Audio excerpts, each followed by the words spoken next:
Thank you. Thanks, Sean. Stand clear of the closing doors, please. It's WNYC. Marketplace coming up next. On the show tonight, increased demand for AI data centers has led to a rise in demand for outdoor industrial storage space. When you're building a data center site, you want to use every square inch for that lot to put servers. That means you need additional space to store all the other materials and workers. A look at the market for industrial outdoor storage space and where it's booming. That's coming up next on Marketplace. We'll be back with all things considered at 7 o'clock tonight. Right now, 62 degrees. We'll see lows in the low 50s tonight. It's 6:30. WNYC is supported by the New Jersey Board of Public Utilities, offering programs and assistance available for renters, homeowners, and those on a fixed income alike. Learn more at nj.gov/BPU. If you believe democracy requires a free press, your station is WNYC, 93.9 FM and AM 820, NPR News and the New York Conversation.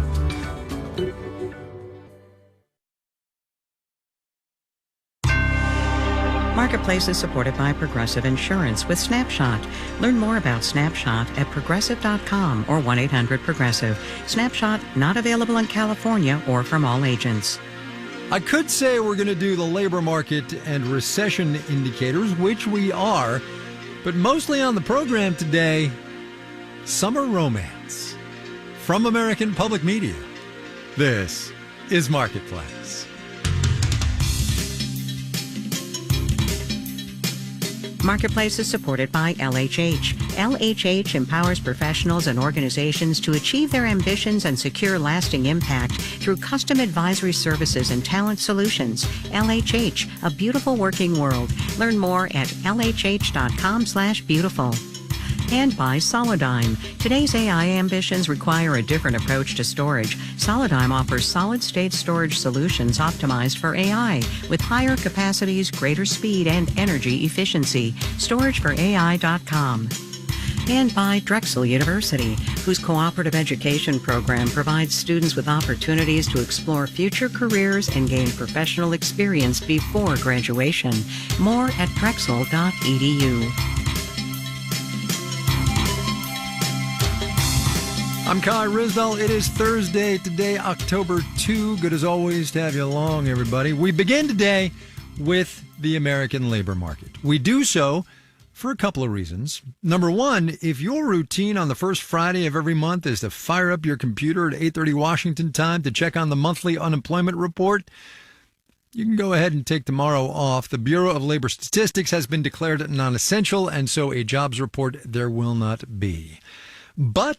And number two, gold standard though it may be, the jobs report ain't the only labor market indicator in town. Chicago Fed President Austin Goolsbee and I talked yesterday about how this is a low hiring, low firing job market right now. Companies aren't adding a whole lot of jobs, nor are they cutting many either.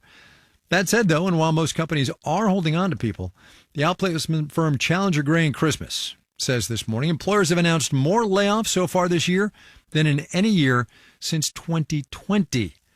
So, Marketplace's Henry Epp starts us off with this look at which parts of this economy are cutting and why. A huge chunk of the layoffs announced so far this year happened months ago when Elon Musk was swinging a prop chainsaw around a conference stage and firing federal workers en masse. Andy Challenger is Senior Vice President at Challenger Gray & Christmas. That has really spiked the number and in a real way added to the pool of Americans that are looking for work. And not just government workers, nonprofits and other government contractors have been hit hard too, says Terry Clower at George Mason University. If it's a large accounting firm or a consultancy operation, it's probably most directly because of a government contract. In his region, just outside D.C., Clower says those cuts have also spilled over into restaurants, which are seeing less traffic. And cuts to leisure and hospitality jobs are happening elsewhere, too, says Lisa Simon at the workforce analytics firm Revelio Labs. The declines in leisure and hospitality are sort of like bigger than usual. Layoffs are also coming for higher-earning tech jobs, in part because companies are seeing whether they can replace workers with AI, says independent economist Aaron Terrazas. Anytime a role becomes open, they're asking themselves, do we really need this role? is it a role that can be done with AI? And, at the very least, they're going to test that. Now, Terrazas says other sectors are starting to do the same thing, in part because investors want them to. Financial markets expect similar AI impacts in these other sectors like finance, like retail, like warehousing. We should note that while layoffs so far this year are up, the pace of new layoff announcements in recent months has slowed down, according to Challenger's data. Still, says Sarah House, a senior economist at Wells Fargo, while I think we're not seeing the pace of softening necessarily accelerate, we're still in a precarious place. Just how precarious? Well, we were supposed to find out more from the jobs report tomorrow, but that'll have to wait for the government to reopen. I'm Henry Epp for Marketplace. Once again, Wall Street cares not a whit about the politics of this economy. Shut down. Don't bother them. We will have the details. Yeah, when we do the numbers.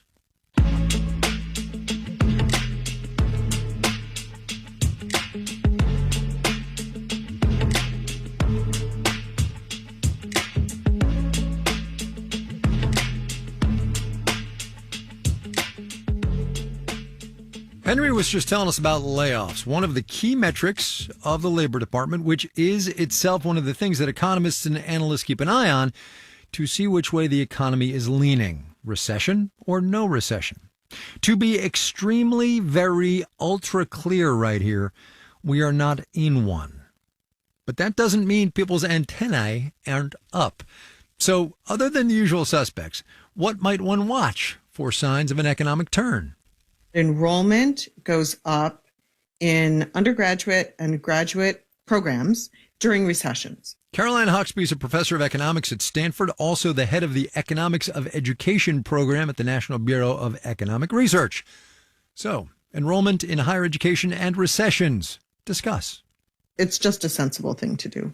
Your opportunity costs are lower because you're less likely to get a job with really good earnings growth or, promotions or just the job that you want. So you want to know if we're in a recession, you look at enrollment numbers? Well, unfortunately, the way the data work in higher education is that they are delayed quite a bit. So right now, the latest data that we have is from the 2023-2024 school year. Oh, so what else you got? You could look at applications. Because? You might see application shifts at more selective schools because a lot of people might want to go to University of Michigan's law school, even if they're not going to admit more people. It'll just become more competitive, and we'll be able to see that they think there's going to be a recession. In a typical year, the law school at the University of Michigan gets around 6,000 applications. This year, a record just shy of 9,000. Go blue, I guess. All right, one more. Comes courtesy of American Auto Financing. So auto loan delinquencies are trending up. Dr. Ricard Bendabo is chief economist and chief strategy officer at a credit scoring agency called VantageScore. And if you compare them to other products like credit cards and mortgages and personal loans, you actually see that they have the highest delinquency rates of any product. Car payments are one of the biggest monthly expenses most people have, so more people not paying them? It is probably a sign that more people are struggling to make these big payments that form such a big outlay in their monthly cash flow. Insert that grimacing emoji here, perhaps. But on the other hand, what we're seeing is that even though we still are seeing year-over-year increases, the size of those increases is getting smaller. Or is it the happy face emoji? Now that we're starting to see that the rate of increase is declining, I'm starting to have a little bit more hope, but obviously you're not going to be happy face until we start seeing that the trend's going in the opposite direction. Oh, all right. No, wait. It's that straight line face emoji thing that's neither smiling nor frowning? Yes, that would be a good emoji to describe me right now. There are recession indicators in all corners of this economy, no matter what your emoji. Send us yours, would you? Marketplace.org.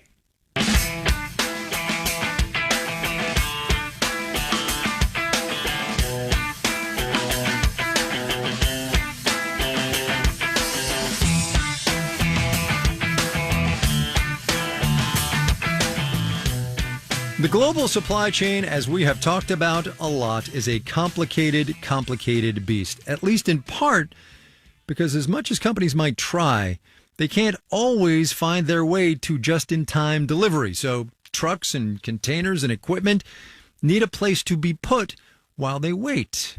Patrick Sisson wrote about this thing. It's called industrial outdoor storage in the New York Times the other day. Patrick, welcome to the program.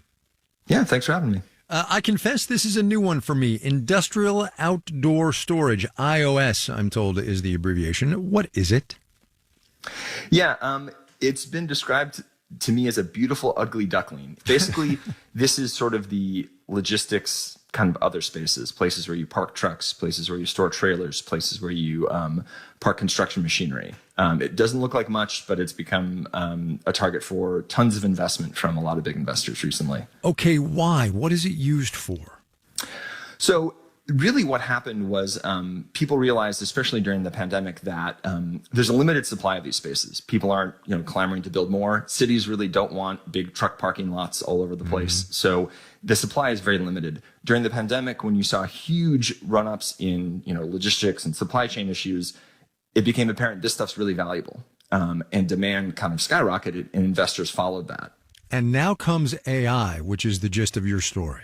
Yeah, it's kind of weird because one of the other uses for this property is construction work, right? You need a place to stage all the materials and trailers and et cetera. There's been obviously a huge boom in data center construction. So when you're building a data center site, you want to use every square inch for that lot to put servers. That means you need additional space to store all the other materials and workers. Enter iOS, and that's been something that's added incredible demand to the already hot iOS space.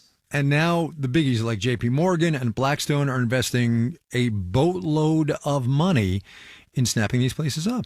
Yeah, estimates that I've seen show that there's been about $4.7 billion in investment from institutional investors in the last 5 years. That contrasts with about $600 million in the 5 years before. Blackstone, JP Morgan, Peakstone Realty Trust. A lot of these investors have told me they see this as a huge part of their strategy, a really exciting investment opportunity going forward. Exciting investment opportunity, but I imagine as demand for these kinds of places goes up, right? Aside from the usual ones that you've got in your ports and, trucking centers and all that, this AI thing, demand's going up, so rents are going up, so it's all getting more expensive. Right. Yeah. I mean, to your point, like in the last 5 years, rents for these spaces have gone up 123%. And you can contrast that with sort of traditional warehouses, which have also seen a huge rise. Those have only gone up 58%. So yeah, I mean, there's going to be a lot more competition for it, which is why you're seeing people, buy these spaces, assemble portfolios, and then get investment from the big players because, people see this as, only going up, basically. One hates to play this out, but you don't suppose we're going to wind up with more of these, like, big gravel random spots sort of all over the place, right? Because there's demand for them. People are going to say, oh, yeah, let's turn this XYZ into a gravel indoor industrial outdoor storage space. That's normally how things work. One of the reasons this is so attractive is that zoning really prevents that from the most cases. Cities, again, there's strict rules about adding more of this kind of space and adding truck parking. So the places that do exist are very limited. So that makes them, in the case of rising demand, even more valuable. Small favors. Patrick Sisson writing on industrial outdoor storage in the New York Times the other day. Patrick, thanks a lot. Fascinating story. Thanks. Appreciate it.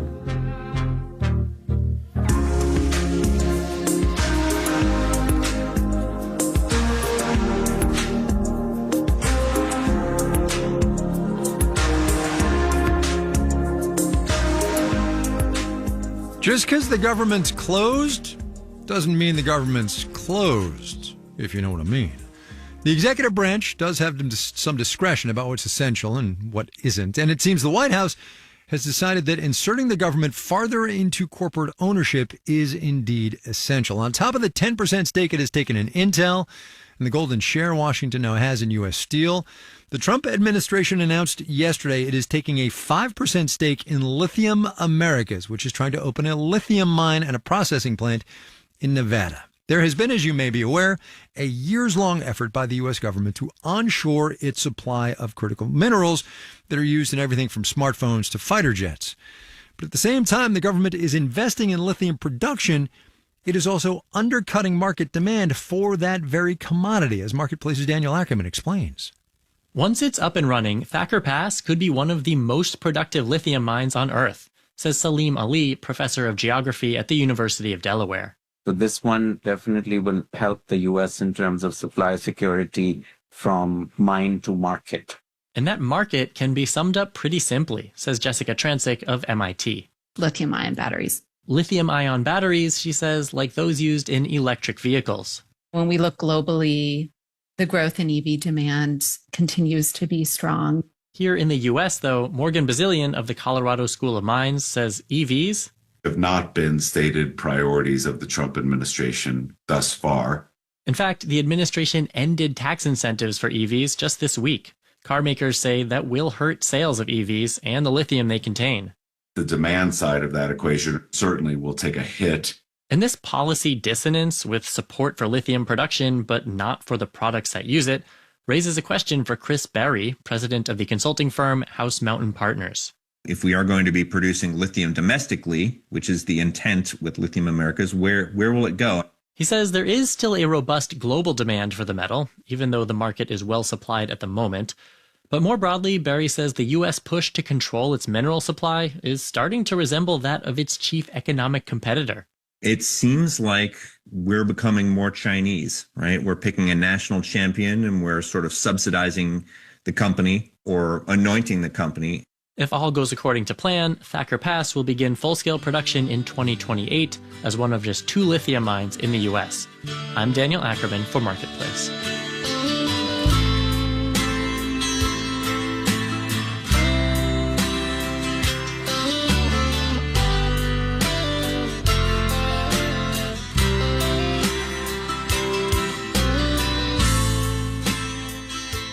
Coming up. I'm a creator, I'm a storyteller, so I do want to control everything. Obviously you can't. Can't you though? Really? The summer I turned pretty straight ahead, but first, let's do the numbers. Dow Industrial's up 78 points today, just under 0.2%, 46,519 for the blue chips. The Nasdaq added 88 points, about 0.4%, 22,844. The S&P 500 up 4 points. That's less than a 10%. We'll call it flat, 67,015. Tesla reported it delivered just shy of 500,000 vehicles in the third quarter. That's up from about 460,000 a year ago, more than analysts had been expecting.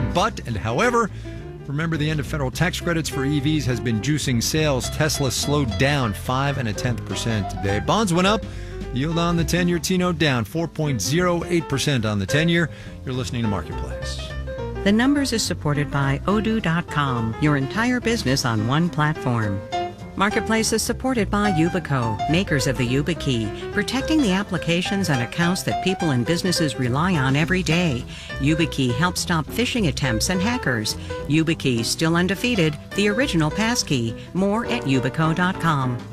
And by WSJ Plus, a news bundle that brings together business and finance insights from the Wall Street Journal, MarketWatch, Barron's, and Investors Business Daily, all on one platform, so readers can explore every angle.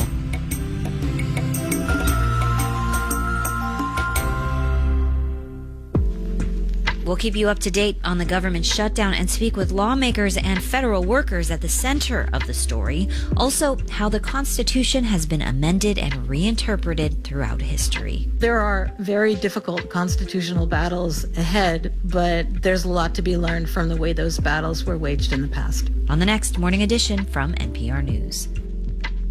Weekday mornings on WNYC. WNYC is supported by Swan Auction Galleries, with the sale of African American art on October 7th. Exhibition open, online, and in-person bidding, including works of assemblage by Noah Purifoy, Glenn Ligon, and Timothy Washington. SwanGalleries.com.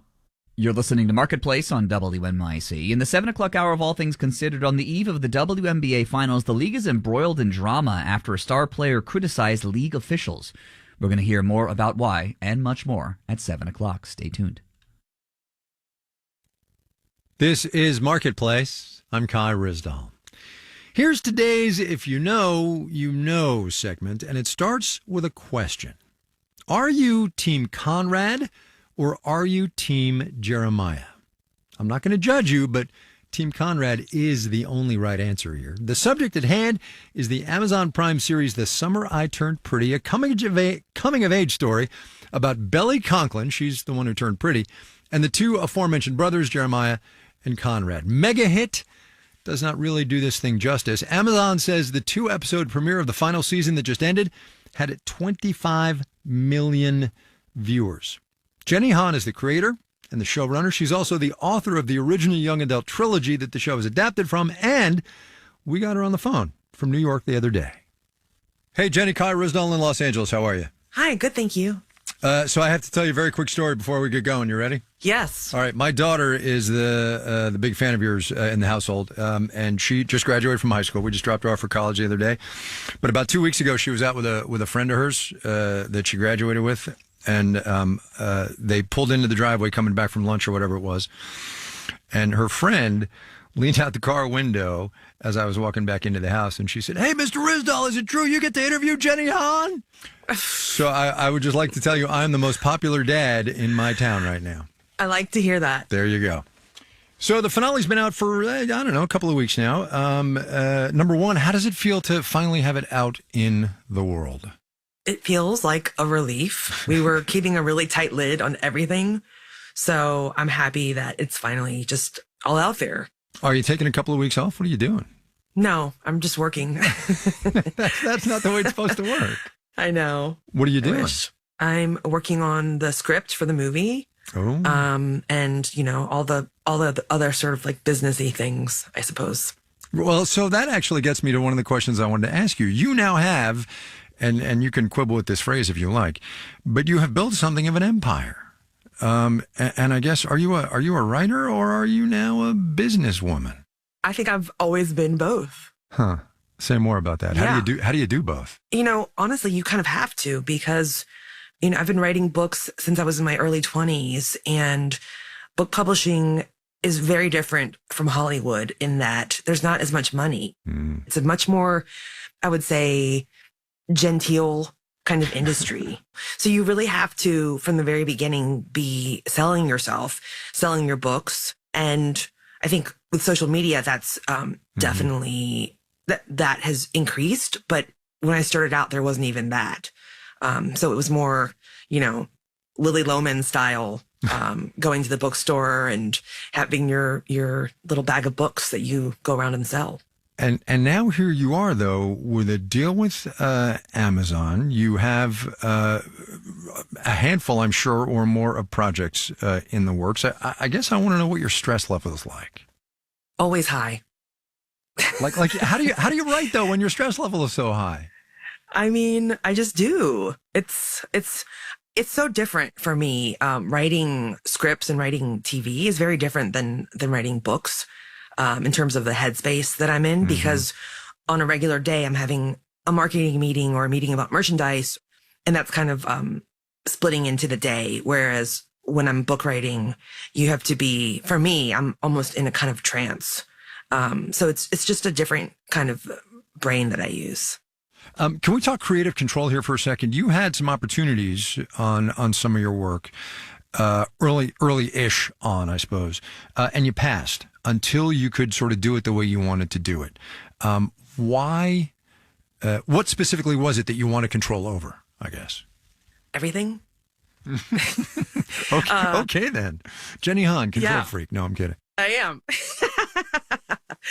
Yes, I am. I'm a creator. I'm a storyteller. So I do want to control everything. Obviously you can't. That's something I work on in therapy.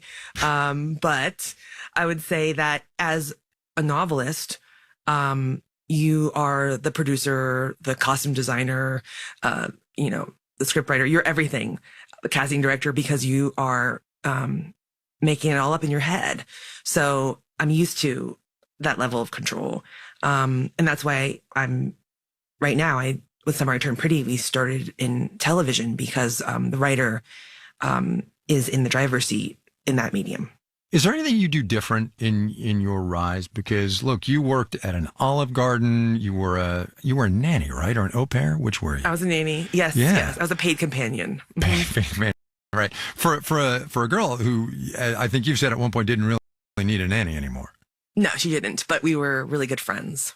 So is there anything you do different? I mean, look, people are the accumulation of all their experiences. Would you pick a different set of experiences? Is there anything I would do differently? to get to hear? No, because I think that, you know, I was also a librarian. I was a school librarian for years. That, yeah. And I think, and I was doing that as I was writing my books. And I think, part of why I think the show and also To All the Boys I've Loved Before, found an audience was that I've always been trying to understand my audience as a novelist, but also, you know, as a librarian. I would, read new books every day because my young readers were coming in and demanding new stories. And so I would go to the bookstore and try and figure out what they wanted. So I think that's an important part of my job now as a showrunner. Couple of production things I want to touch on. First of all, the music in The Summer I Turned Pretty and your other work, it is very specific. It is very to the point. It's also not cheap to do the kind of licensing that you do. Are you listen, I want it this way and I don't care how much it costs kind of person?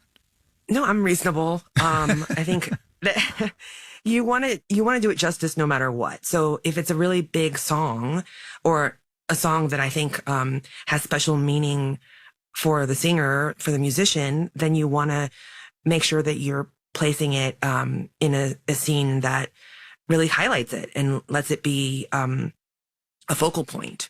So for instance, for a more expensive sync, you know, I'm willing to make concessions for a scene where maybe it's more background music, like a party or in a restaurant or something. So I'm reasonable. Is it true you wrote to Taylor Swift to ask her to use one of your songs? It is, that's true. Yeah, that's true. Wow. That's some chutzpah, could I just say? Well, I really, really wanted it. And I was really, really grateful and appreciative that she allowed us to use her music, and not just that one song that I asked for, but then, you know, we've been able to use her music all 3 seasons, and I feel extremely fortunate for that. Let me get you back to your audience for 1 minute, to your readers, to the watchers, the viewers. You spend a lot of time, as you said, trying to understand them. And clearly you've developed an understanding because millions and millions and millions of people watch your stuff. What did you learn about your viewers and your readers, and was there anything that surprised you about them? What did I learn? I can't point to one thing. I think that, you know, obviously everyone's different. And I've had a relationship with my audience for a really long time, and it's different when you write books because it's much more small group. It's more intimate in that way. And now with film and TV, it's bigger, so it's harder to have that same kind of relationship. And I do miss that kind of closeness. But to me, it's always been about connection, and that's why I tell stories. So I think it's really about feeling a sense of empathy and like understanding, and trying to create stories that really do that. Jenny Han, The Summer I Turned Pretty, and a whole bunch of other things, and a movie coming our way about that. Jenny, thank you so much for your time. I really appreciate it.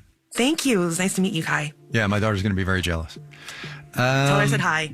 I will absolutely do that. Maybe I'll make this her ringtone. All the music on the show today, by the by, handpicked by Jenny Han. We've got the full playlist and all the music that you hear here at marketplace.org.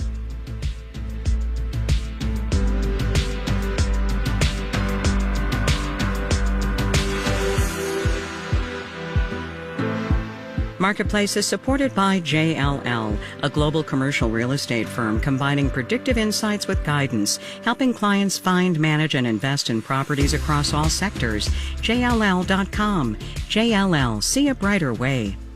This final note on the way out today, in which artificial intelligence might make humanity go broke before it becomes sentient and does away with us. I kid.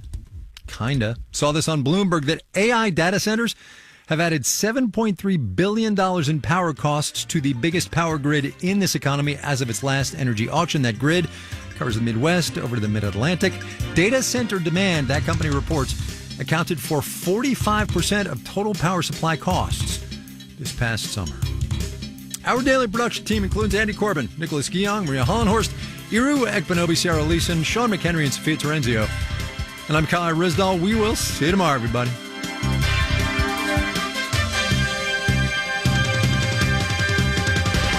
This is APM.